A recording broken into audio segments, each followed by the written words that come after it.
Hi, everybody. This is a the ninth session that I've held on this.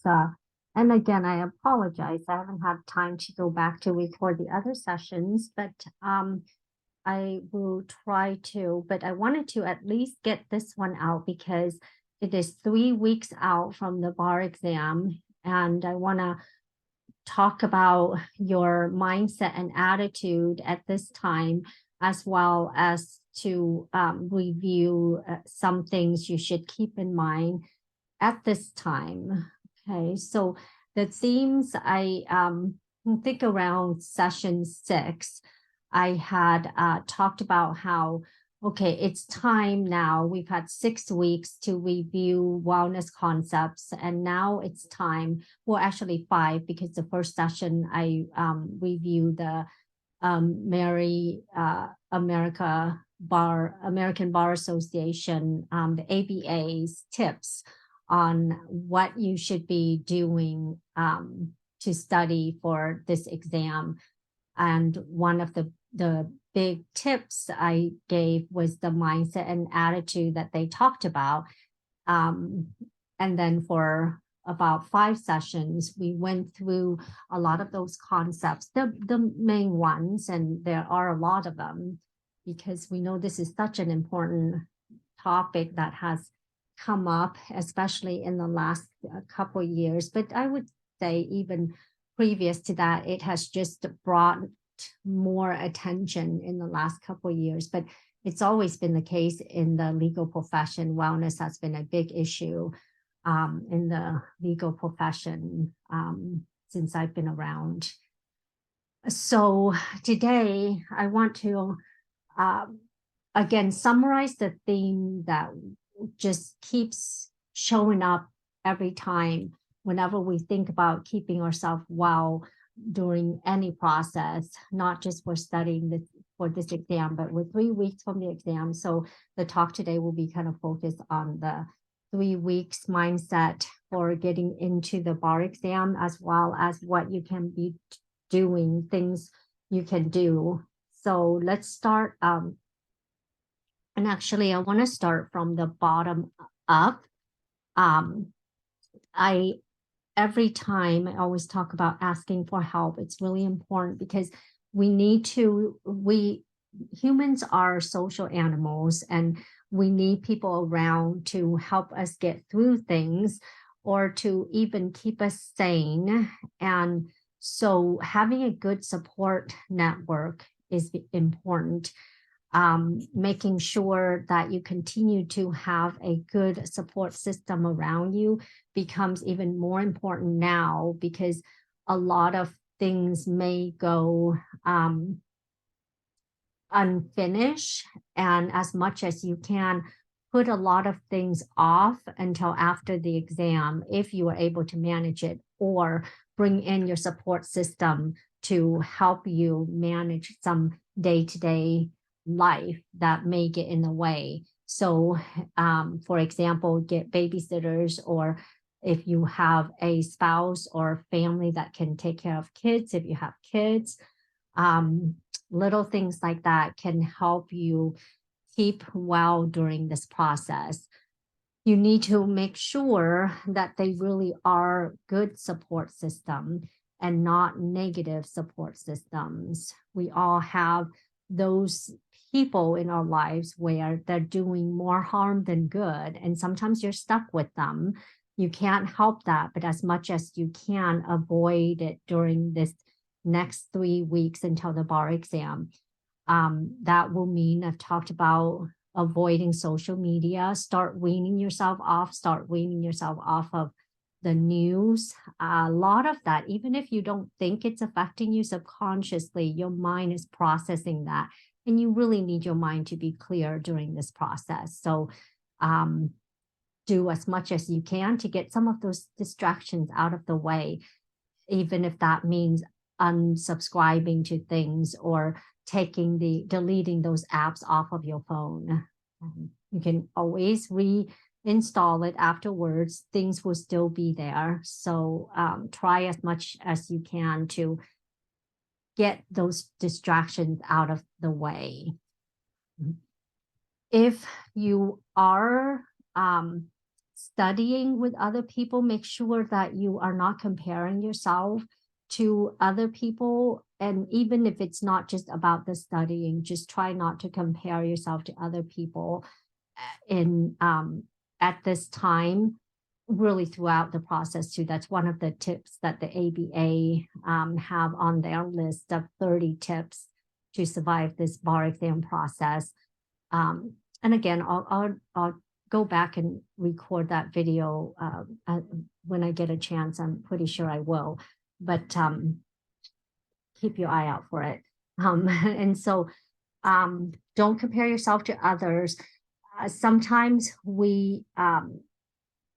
people share things because they may be looking for validation or making themselves feel good. It's okay to not take things out there personally or to compare and think that you're not as good, and try not to do it yourself. So if you just score 80% on a multiple choice set, don't go posting it to people you know that are also taking the exam.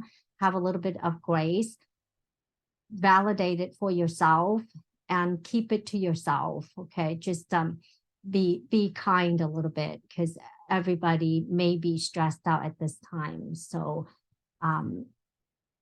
if you are scoring that high, of course celebrate it, but be a little bit mindful of others who may not be in that position. So it works both ways. Don't compare yourself to others, and if you are achieving things, keep it to yourself and not make others feel bad. So something to keep in mind, at least. Just have compassion for yourself and have compassion for others.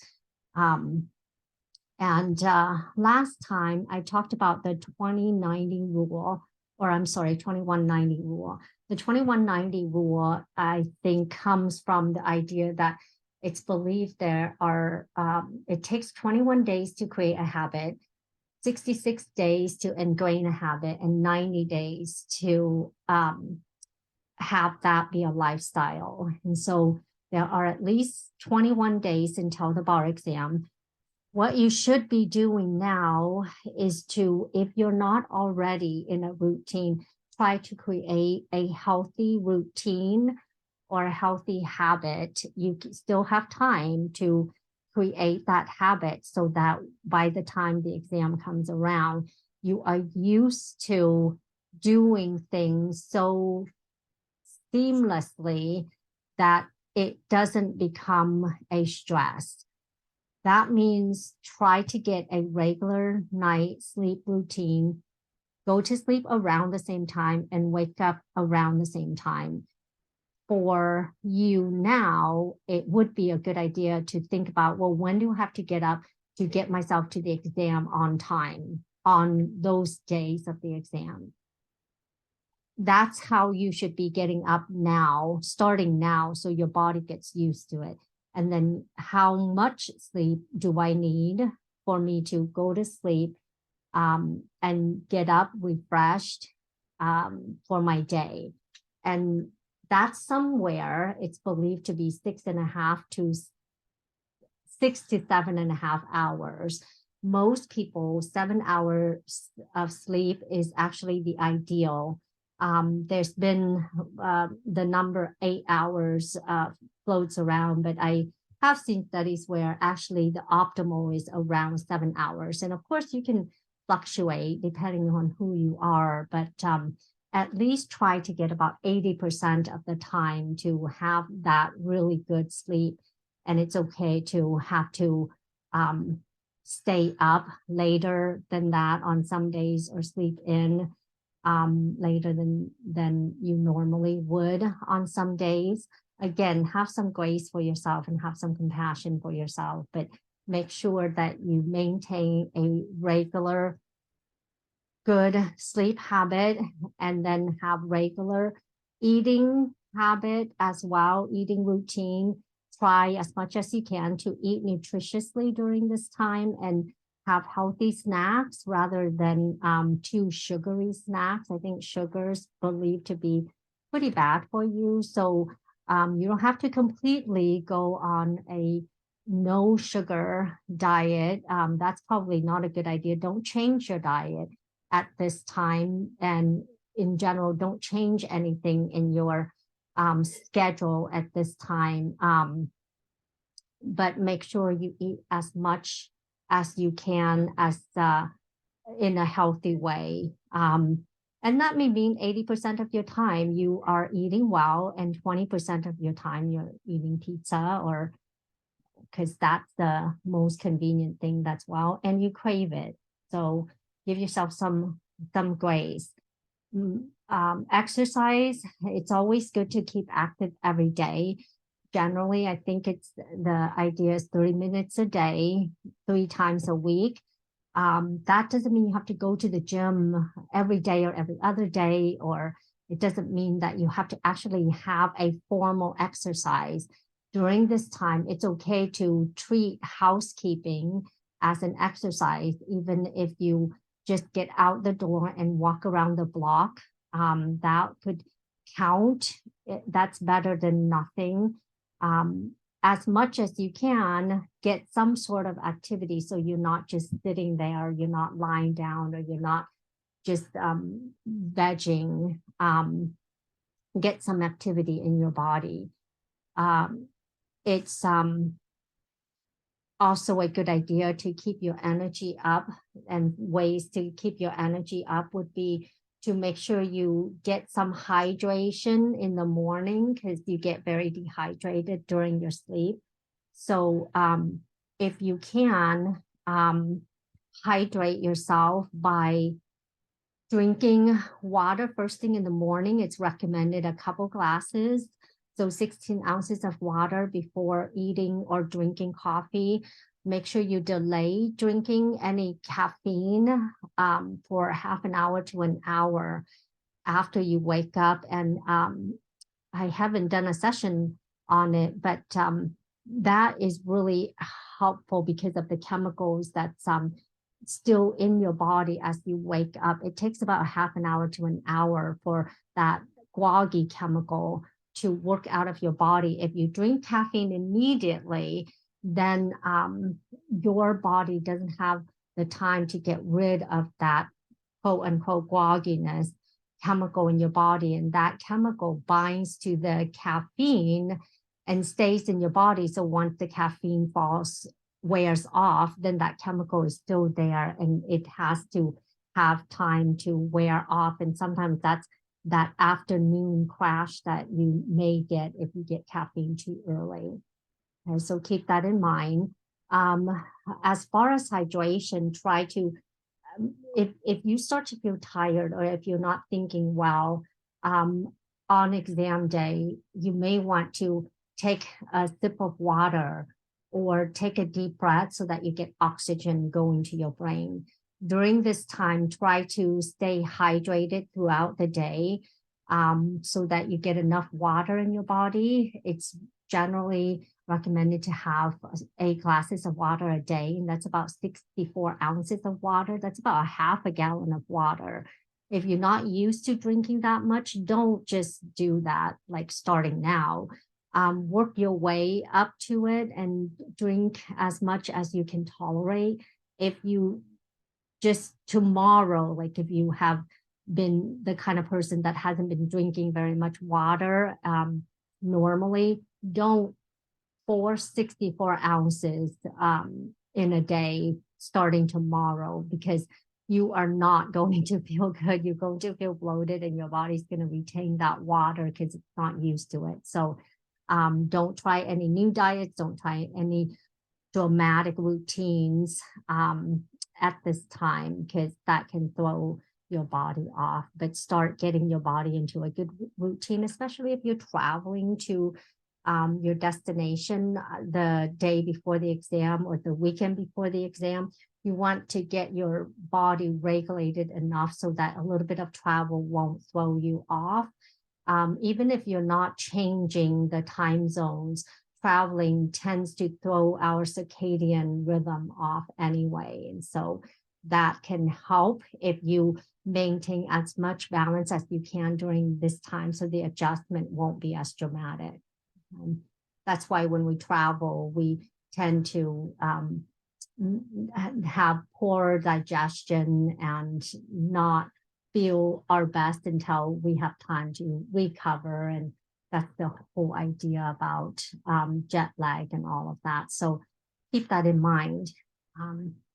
Another thing you can do to help with the energy and maintaining a good routine is to get 5 to 10 minutes of sunlight in your eyes and skin, your body, every day within a half an hour to an hour of waking up. Now, if you wake up before sunlight, like my husband and I do, try to get out there as soon as the sun rises. But before doing that, just turn on all the lights and then open up the blinds and curtains in your house to at least get some light. But you really need the natural solar light, and it needs to be hitting it directly. So it needs to hit your eyeballs and it needs to hit your skin. Of course, don't stare at the sun, obviously, but you want that solar light to hit your eyes. So don't wear sunglasses, just stay for about 5 to 10 minutes, and then you can get inside if you needed to.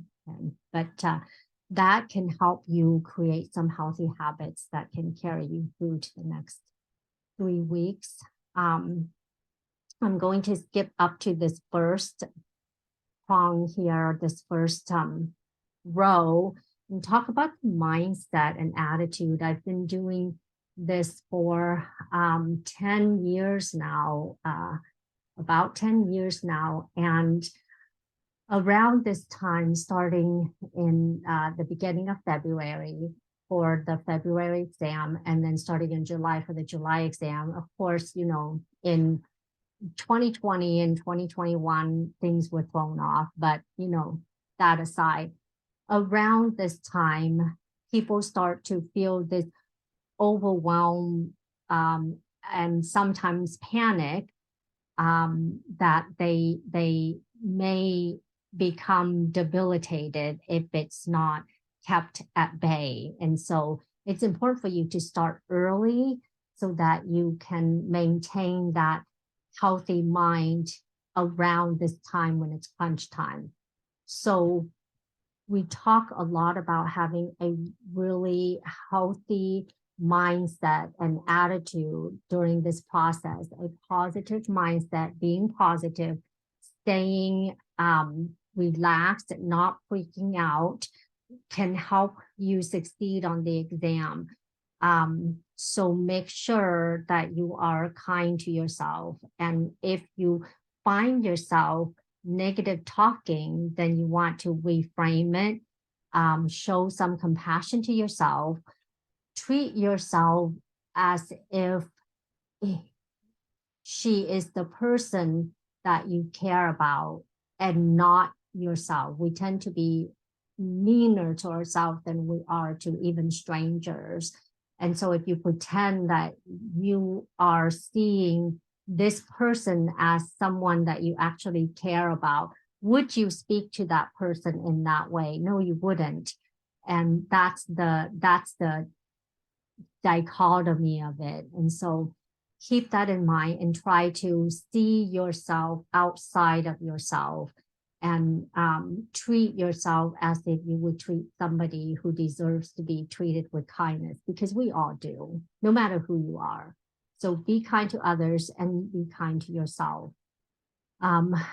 Needless to say, we've talked about anxiety, and I can't remember if I recorded the anxiety session that I did, but in any case, anxiety is really where you start to have a negative mindset and you start to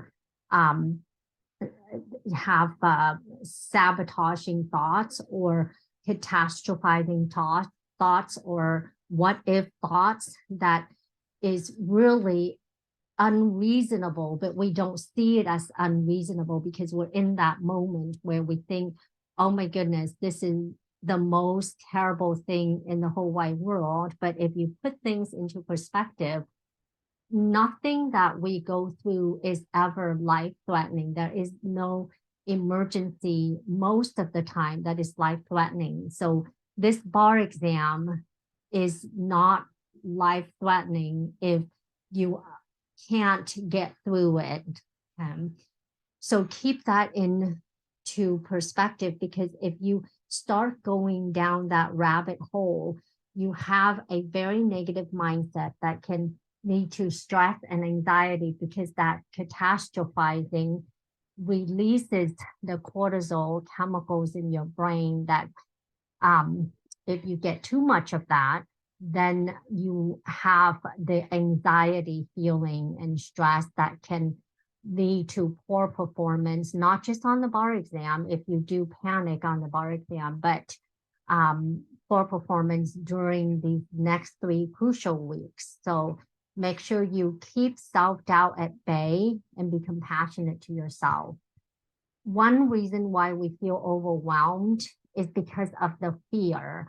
You have these fear that, fear of failure, fear of not knowing the answer on the exam, fear of the unknown, essentially.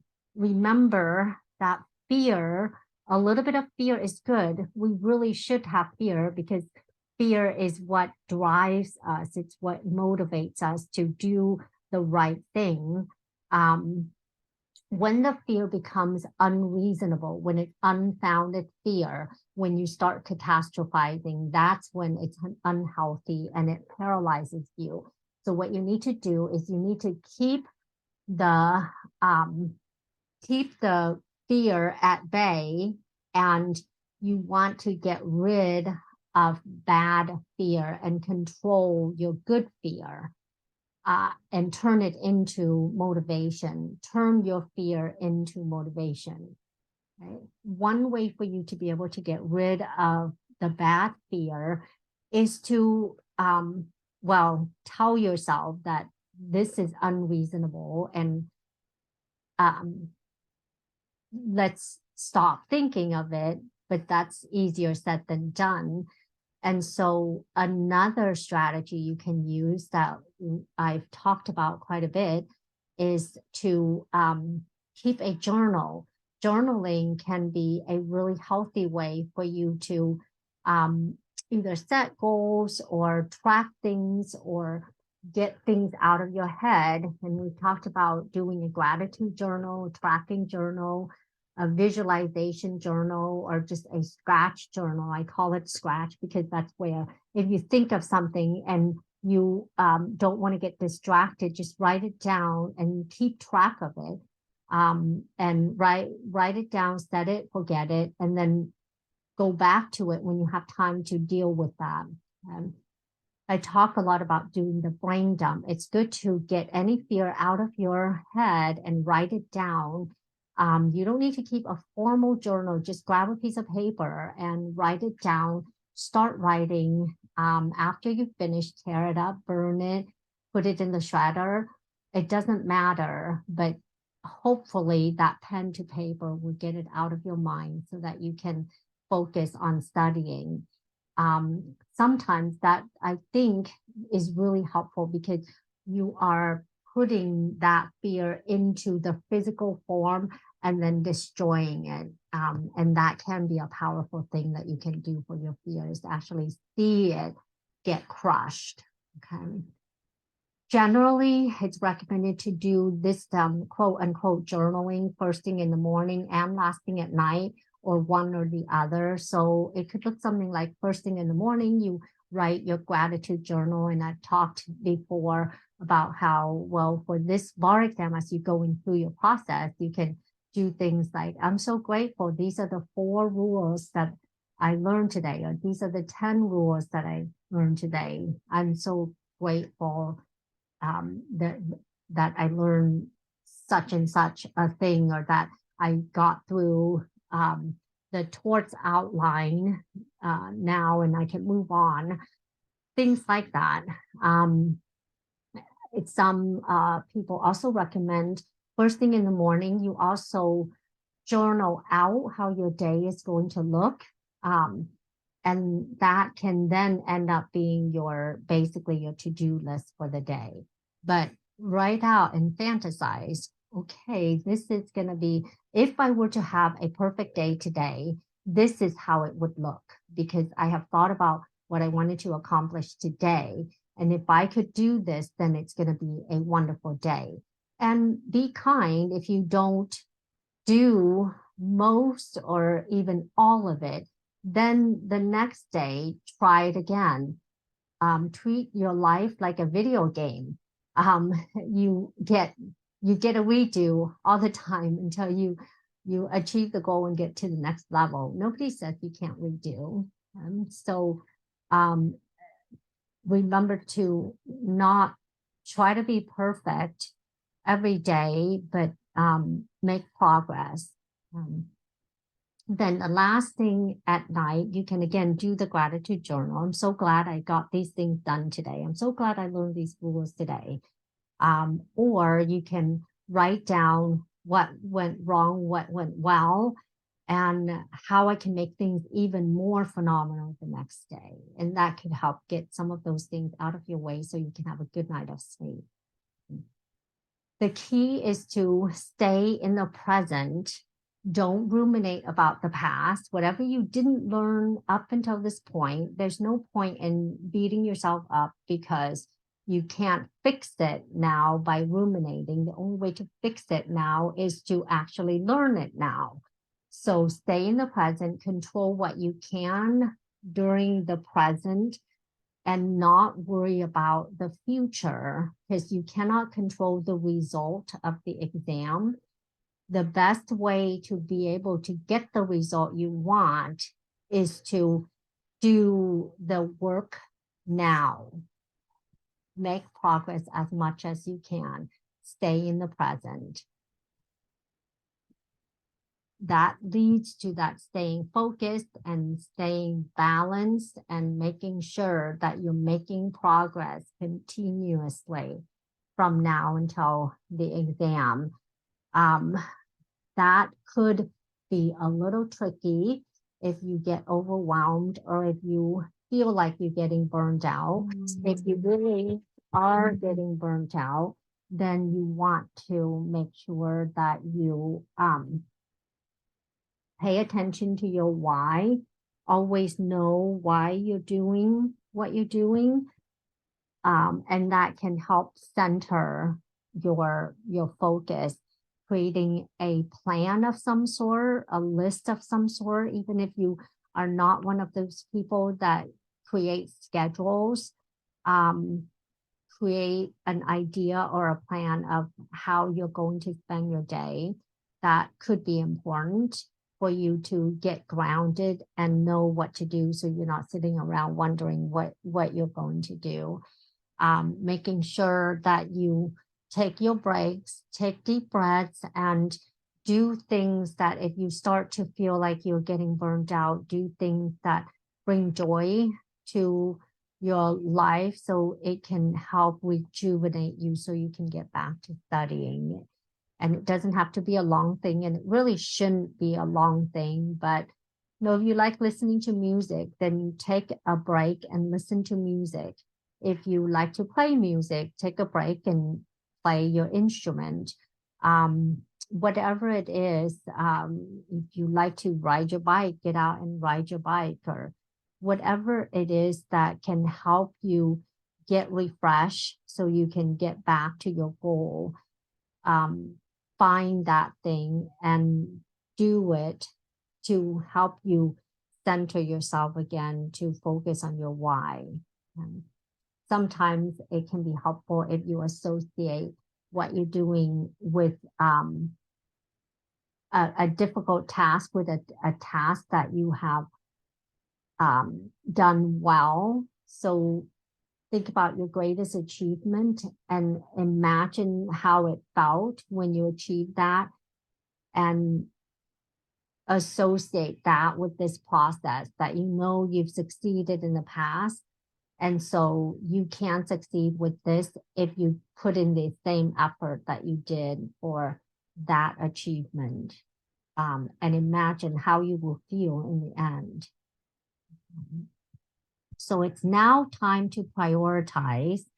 If you haven't already, you should have really been prioritizing throughout as far as what you're studying. So prioritizing could mean creating a list of what you feel is most important for you to tackle so that you can be successful on the exam. And that's going to look different for everybody. When I took the exam, I was more concerned about the MBE portion. It was the first year that I took, well, in my jurisdiction, it was the first time they introduced the MPT, and I heard a lot of people were upset and frustrated and did not feel it was fair at all. I actually was secretly grateful because I thought, wow, they just took away 20% of my exam that I don't have to study for. So I really didn't spend much time on the MPT. Same thing with the essays. I rarely practice the essays. I only did the essays to turn into my bar prep program because it was on the list of things to do. And I was always one of those people that never missed an assignment and was a good girl, like, okay, I'm supposed to do this, I'll do this. But otherwise, I just outlined my essays.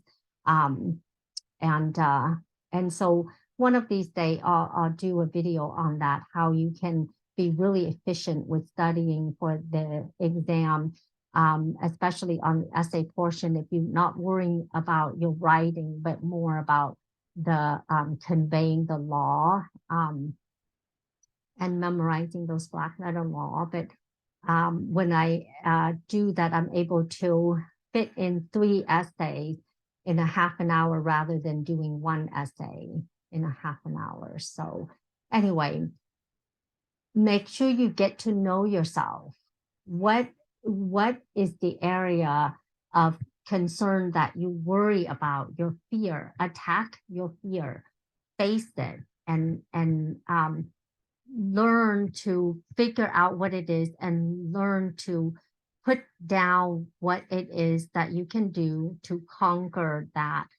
And, hopefully you can do it for yourself, but that's why you have bar prep programs. That's why you work with a tutor. That's why you work with a coach. Sometimes you need that to talk things through. Sometimes you need that to just have accountability. So for example, I wouldn't have turned in those essays and I may not have written any MPTs out or essays out if I didn't have to turn it in. So accountability is really important. If you are not feeling like you are accountable to yourself, or you kind of fluff it, if you are the only one who's keeping track of yourself, it's a good idea to get a coach to even talk things through with you and be your champion. So keep that in mind. But the idea is, so my husband, when he took the bar exam, he was more concerned about the essay portion. So he spent time memorizing the rule. I think the last week or even 2 weeks before the exam, all he did was read the outline over and over and over and over again, so he could memorize the black letter law exactly, because he was really concerned about having to write out the rule perfectly, even though he's a brilliant writer. So find what it is, and I can't remember, he hardly studied for the MBE. He hardly did many MBE practice questions, but the point is everybody is different. So make sure you understand where your shortcomings are to tackle it. And shortcomings, don't let it be a negative word, or weaknesses, don't let it be a negative word. If you know what it is, they're just words. Just tackle the things and address the things that you know that if you conquer it, you're going to be successful. And so have your priority list. Let's say if you have let's just take the MBE subjects. If you have 7 MBE subjects, and it may be different. Yours may be 8 or 9, depending on how you split them. If you split contracts and sales, for example, as 2 subjects, in any case, you can list them, and then let's just say 7 MBE subjects. If you even list them in the order of difficulty, according to you, if you get through 4 subjects by the time you get to the exam, that's still good enough, because then it may mean that the bottom parts that you didn't get through, hopefully you would have studied enough to prove minimum competency on this exam. So it's okay. Just know that it's gonna be okay. It's gonna work out if you put in the time now and do as much as you can. And if it doesn't work out, there's nothing you can do about it now if you don't do what you should be doing. If you worry, you may not be doing what you should be doing. So keep that in mind. You can't control the future, you can just control the present. So do as much as you can now. That would mean something like review, practice, review, practice, review, practice, and repeat that process over and over again as much as you can from now until the exam. So hopefully this is helpful. If you have any questions, just message me, and I will see you all next time. Thanks for watching. Bye-bye.